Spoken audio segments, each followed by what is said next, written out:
McClure taking his time, 5 wide receivers, 3 on one side, 2 on the other. Short drop, throws out to Battenwood, falling behind the line of scrimmage. Now he moves forward, runs in the backfield, still up, moves forward, shakes, spins, 30, 25, 20, 10, touchdown, Hunter Batten. How did Batten do that? I do not know, but he should have been tackled 3, if not 4 times on that play. Was able to break free. Joshua Coleman sends it into the air. Stepping back to receive it is Michael Krause. He picks it up at the 15-yard line, runs to the right sideline near the St. Joseph bench, and he finds an open hole, lowers his shoulder, a huge hit, gets out to the 40-yard line. What a nice return. He leveled number 5, Brady Gale, on that return. Good job by Krause there. Yeah, Brady Gale was just there set up to take the tackle, and it was more like he got run over almost by Michael Krause. Quarterback keeper on the very first play. That's Charlie Neubauer. He breaks out in the left side mark, and he breaks it open field. 30, 20, 10, touchdown all the way. First play of the game, 65 yards into the end zone, and Bay Area responds quickly. And we talk about them having a high-powered offense, and it showed. One play, 65 yards all the way down the field. On the quarterback keeper, the defense for St. Joe's was completely fooled. 5:15 now here in the first quarter. And they're going for 4th and 5, they're going to go for it. Mather snaps the ball, a quick pitch out to McNair. He's running to the left side. Does he have the room? He's wrapped up. He's stopped short. He's short. Hunter Conderla stepped up in the open field and made a huge stop about 1 yard short. They're going to measure it. The spot on this side made it look like he was short, but they're going to go get the chains. Miner taking his time. Is this the winning pitch here? Settles in. Here's the fire. A swing and a miss. Strikeout, and that is the ball game, folks. The Bryan Vikings are victorious. And depending on some outcomes of the Livingston-Rudder game, it looks like Bryan may seal up that second place in District 18-5A. A big win tonight for the Vikings. Here's the 0-2 pitch, and that swung on and missed for another strikeout for Miner. And that one's going to end the inning. The Vikings still leading the Consolidated Tigers as we get ready to head into the bottom of the 5th, 5-0. And now in the hands of Robertson. His shot is up, and he banks in the 3-pointer to bring the score to 24-15. Bryan quickly back the other way. A.J. Lawson has the ball in the hands. He has a spin move and a drive. It's up, and it eventually bounces in. It bounces on the rim about 5 or 6 times there. 26-15 the score. Newton now has control, being guarded closely by Antoine Henderson. Tries to spin move, gets into the hands of B.J. Ross. Ross makes a move into the lane, and a hard foul. Ross goes down, and so does Johnny Gooden, and it looks like the foul. Offensive foul. Foul is going to be against Ross.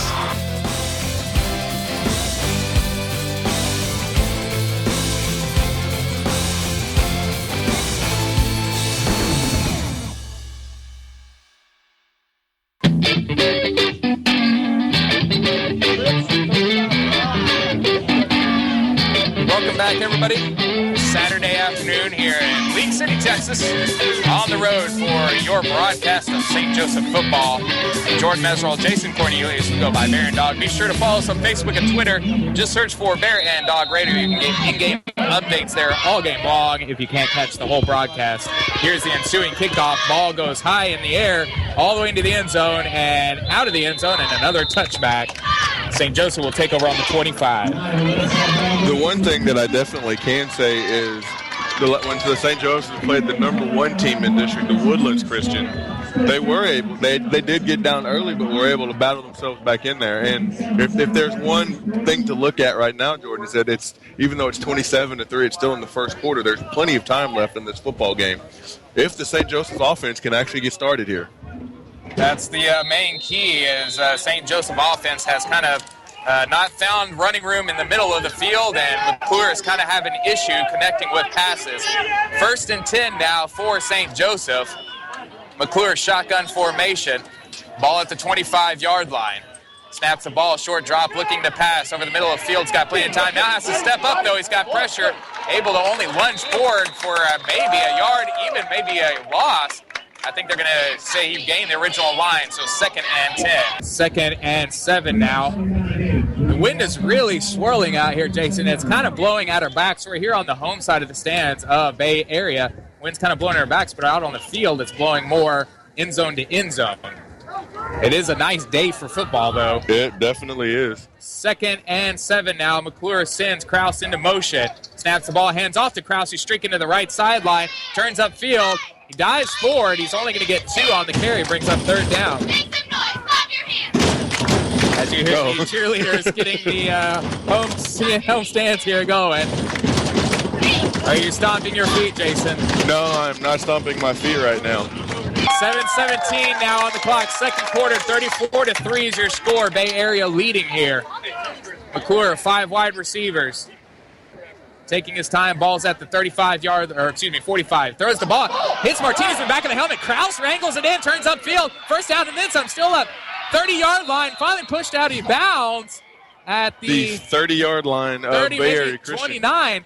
That nailed Jeremy Martinez in the back of the helmet. He didn't even see it. No, he did not. And Kraus just happened to be right there and pulled it in and gets the first down. He'll take him. Sometimes it's better to be lucky than good, and that was definitely the case on that play. And again, another first down on a pass attempt by Luke, even though it was a lucky attempt there, getting into a little bit better of a rhythm, connecting on his last 3 passes. Ball out to the 28-yard line into Bay Area's territory.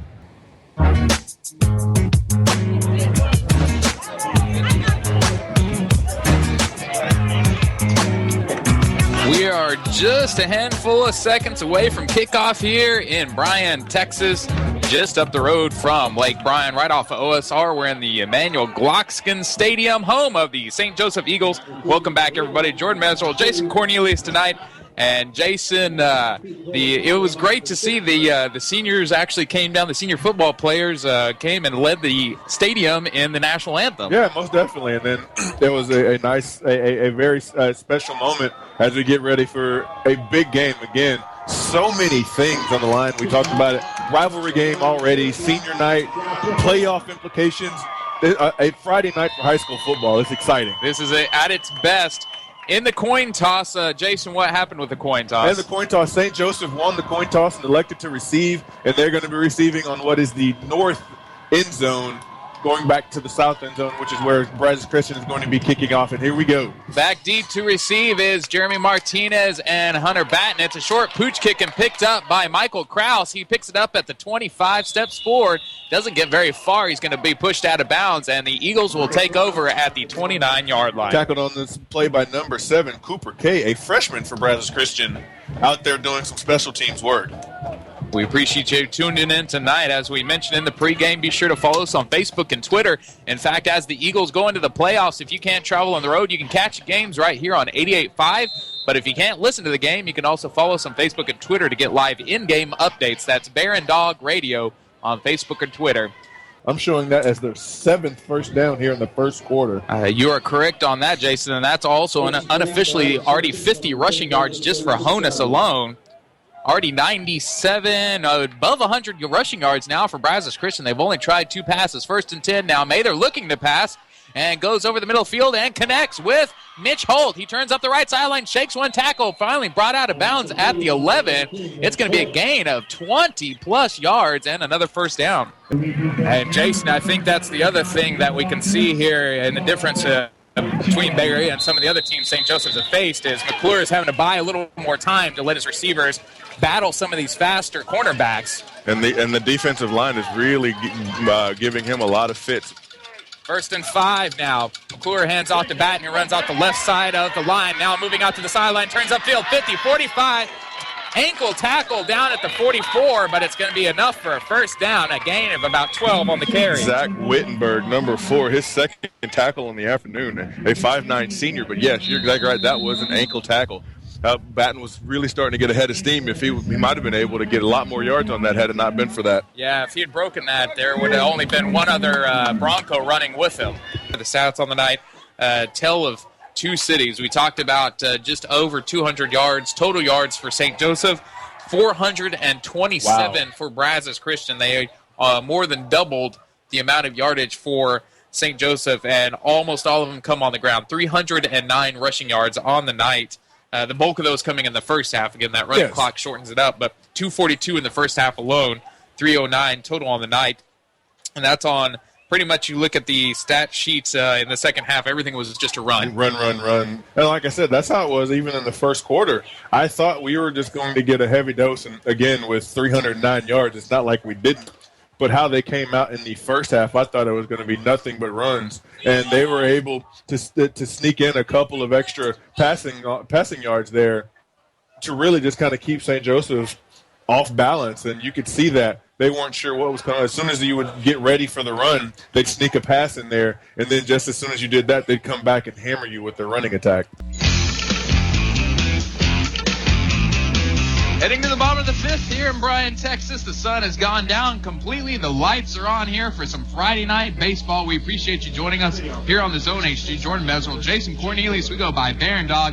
Bryan coming to bat with a 5-0 lead, trying to seal this victory in here, add some extra runs. Here's the 0-2 pitch, and that swung on and missed for another strikeout for Minor, and that one's going to end the inning.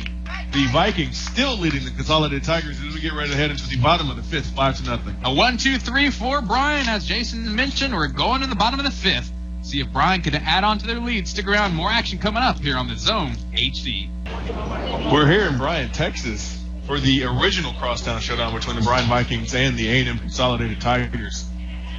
You know, talking to both coaches before the game, they said no matter now that there's College Station High and Rudder, these guys, both the kids, still get up for this game, especially being the last one of the season as well. A lot on line for Bryan, but Consol really pumped up as well just because it's still Bryan Consol. It's Bryan Consol, and no matter how big that all four teams get and how good College Station's been playing this year, and a good chance for 3 of the 4 teams in the district to be able to make a playoff run here, this is still the original crosstown showdown, and we're glad that you're listening here with us this evening.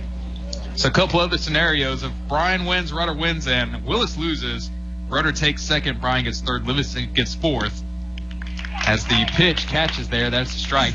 Here, Rose showing a bunt right off the bat, and there's a steal attempt by Danina. He's going to slide in. Did he beat the tag? Yes, he did. Yes, Slid in right under it. Another stolen base. That technically is number 4 on the night for him. As you hear some fans saying to tackle him, I don't believe that. Well, I guess you could do that, but you might get ejected for that. Here's the 0-2 pitch. That's going to be popped right over to the third baseman, Tomas. He's under it and able to get the first out of the inning. Those are the easy kind of flyouts that you really want as a pitcher. And really, out there on the mound, Minor has really settled in. I mean, he's only put runners on a couple times, but able to pitch out of them. He's really having a strong night out there. Coming up the back as we get back to the top of the order, Romanski, the designated hitter. On the evening, he is 0 for 2. He has struck out, and he has lined out hard to right field. Here's the first pitch, and that's swung and a miss for strike 1. Minor taking his time. Is this the winning pitch here? Settles in. Here's the fire. A swing and a miss. Strikeout, and that is the ball game, folks. The Bryan Vikings are victorious. And depending on some outcomes of the Livingston Rudder game, it looks like Bryan may seal up that second place in District 18-5A. A big win tonight for the Vikings. The Crosstown Showdown, the season coming to the end for the Consol Tigers, not on the note they win it. Your final score, Bryan 7, A&M Consolidated 0. Stick around. We're going to have some post-game thoughts here. You're listening to Bear and Dog on 1150 The Zone HD. And now in the hands of Robertson. His shot is up. And he banks in the three-pointer to bring the score to 24-15. Bryan quickly back the other way. A.J. Lawson has the ball in his hands. He has a spin move and a drive. It's up. And it eventually bounces in. It bounces on the rim about 5 or 6 times there. 26-15 to score. Bryan with the 11-point lead. And now full court press again by Bryan. Rudder trying their best to break it. They get it across half court. And now back into the hands of Williams, who tries to set up the offense. Bryan still in their man-to-man, guarding each person in green very closely. Johnson has the ball as he's looking inside. He drives. His shot is no good. He kicks it out. And that's an air ball. Rebounded by Bryan. A.J. Lawson on the fast break. He goes up for the dunk and is fouled hard. Quickly springs back up. That's going to be a foul on Ladarius Johnson, the sophomore. But A.J. Lawson on the fast break trying to take a couple of notes from Quaylen Newton and go up for the dunk. He might have started his attempt at the dunk a step too early. I'm not even sure if he would have connected on it, regardless of the foul. But the Rangers made sure on that hard foul as well that they weren't appreciating what was going on here as the first free throw falls through perfect. 28-18 is your score. Rudder getting through Bryant's press this time. DeMarcus Robinson drives in. Going from half court, driving on the win. His shot is no good, but he was fouled. Foul's going to be on number 23, Trey Brakely, the junior for Rudder. 2 shots. Rudder not doing themselves any favors right now from the free throw line. No, and I was about to mention that. I know Rudder's been struggling. On the flip side, Bryant's been pretty strong. They've only missed 2 of their 6 free throws now. His shot is up and good. 28-19 now the score. Both teams doing well in the first half. Bryant obviously doing a little bit better. Quaylen Newton had an awesome first half. Absolutely, and Newton had a couple of monster dunks. He had to spend some time on the bench because he got into foul trouble early. In fact, coming in with 3 fouls, but also A.J. Lawson picking up some of the slack and has 14 points here at halftime as we get underway, and Bryant will take control of the ball. They're moving to the left side of the gym as you listen here in Bryan Viking land here in Bryan, Texas, just off of Briarcrest Drive. Quickly passing around the perimeter is Darius Ross out to A.J. Lawson, staying outside the three-point line right now. Over to Lawson, and here's a three-point attempt from deep, and that falls through perfectly. 37-26, now your score. A great way for the Vikings to come out and start the second half. Second three-pointer for Lawson on the night. That full-court press still in effect for Bryan, giving Rudder some fits, but they finally get it past midcourt. 7:20 now here in the third quarter. Newton now has control, being guarded closely by Antoine Henderson. Tries a spin move, gets into the hands of B.J. Ross. Ross makes a move into the lane, and a hard foul. Ross goes down, and so does Johnny Gooden, and it looks like the foul. Offensive foul. Foul is going to be against Ross. B.J.'s first foul of the night. First team foul here in the second half for Bryan.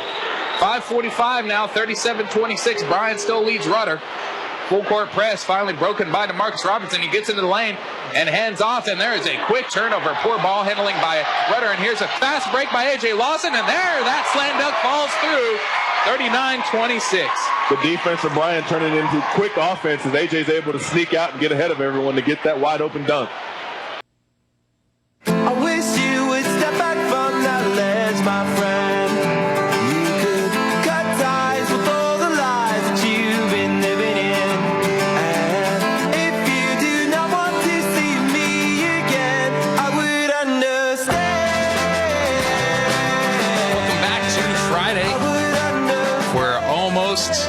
To the weekend, for those of you that still have 25 minutes of work. It's so close. And trust me, they will get better.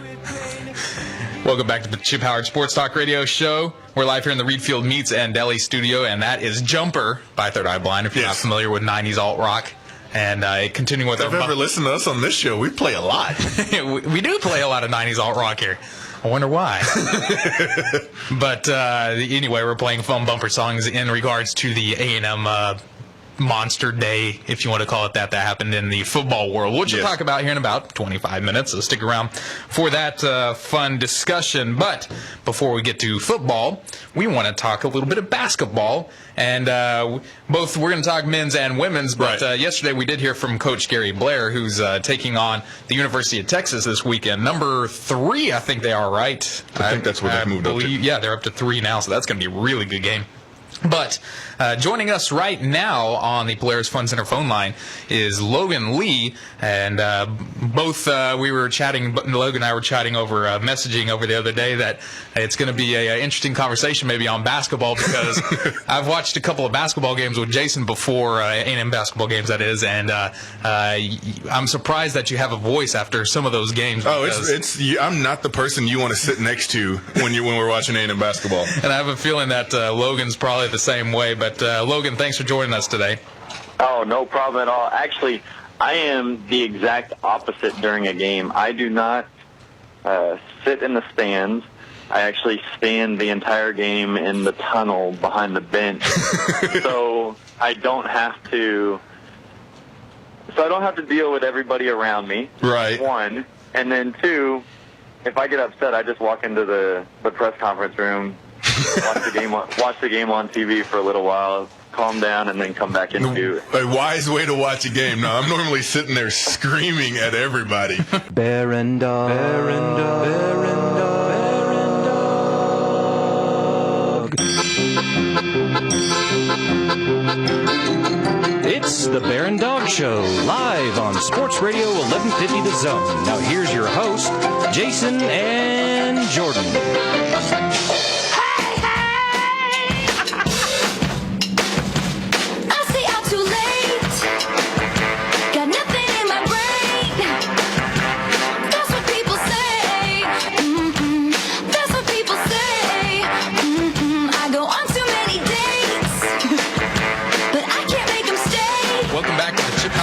Talk radio show.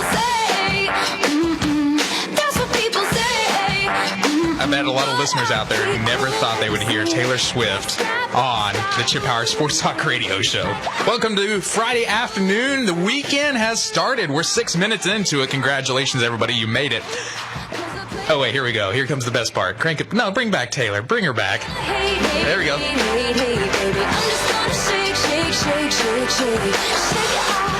So the reason we got to shake it off is because, A&M had a interesting day in football recruiting world. Wait, what? And so we're hoping everybody shakes it off. Just shake it off. Ooh, ooh, ooh, ooh. Welcome back to the Reedfield Meats and Deli studio. Be sure you can give us a call and give us your input here on the Polaris Phone Center phone line. That's 693-1150. Filling in for Chip today is the one, Jordan Meserole. I am Jason Cornelius. We go by Bear and Dog. You can follow us on Facebook and Twitter. Just look for Bear and Dog Radio. Follow Chip Howard while you're there. Also follow KZNE 1150 Sports Radio. By the way, Navasota Argyle update. Last we heard was 3 minutes to go just before halftime. 14-7 is your score. 14-7 Navasota ahead right now. So we got Rex, Sam, and Chris competing for pizza rolls. Argyle just tied it up. Oh, no, Argyle just tied it up. 14-14. 14-14. With 20 seconds before halftime. Okay, so once we officially get to halftime, because you never know when a kickoff could be returned for a TD, but we'll announce who's the winner of the Double Dave's Pizza Rolls. So welcome back to the show. Filling in, Chip Howard again is on a short break. I think he's out hanging out with Santa Claus or something like that, but getting ready for Christmas. Yeah. But so we're in studio for another hour. And so today we were just talking with Logan Lee from Texags, and he said he had to leave the Texags building because he was afraid it was going to melt down. I'm sure that it was either going to melt down or they were getting threats, or, yeah, like he said, he thought that some people would move some of the dynamite that's going up on Kyle over to the Texags building because, yeah, starting early this morning, yeah, the day just went bad. Yeah, it started fast and it went fast and furious. And so the first thing to happen, this is the decommit horn. Oh, wow. The decommit air raid horn. The first thing to decommit today, the major one that happened was Daylon Mack. Yes, the top recruit in the state. And he was a verbal for Texas A&M, and he said on Twitter today, I decommitted from Texas A&M, and tomorrow he'll release what his top two schools are. So that means A&M's just out. We're not even in the top two anymore. So that was the thing that kind of started it all. But immediately after that, I would say within 2 hours maybe. Actually, yeah, very soon right after that.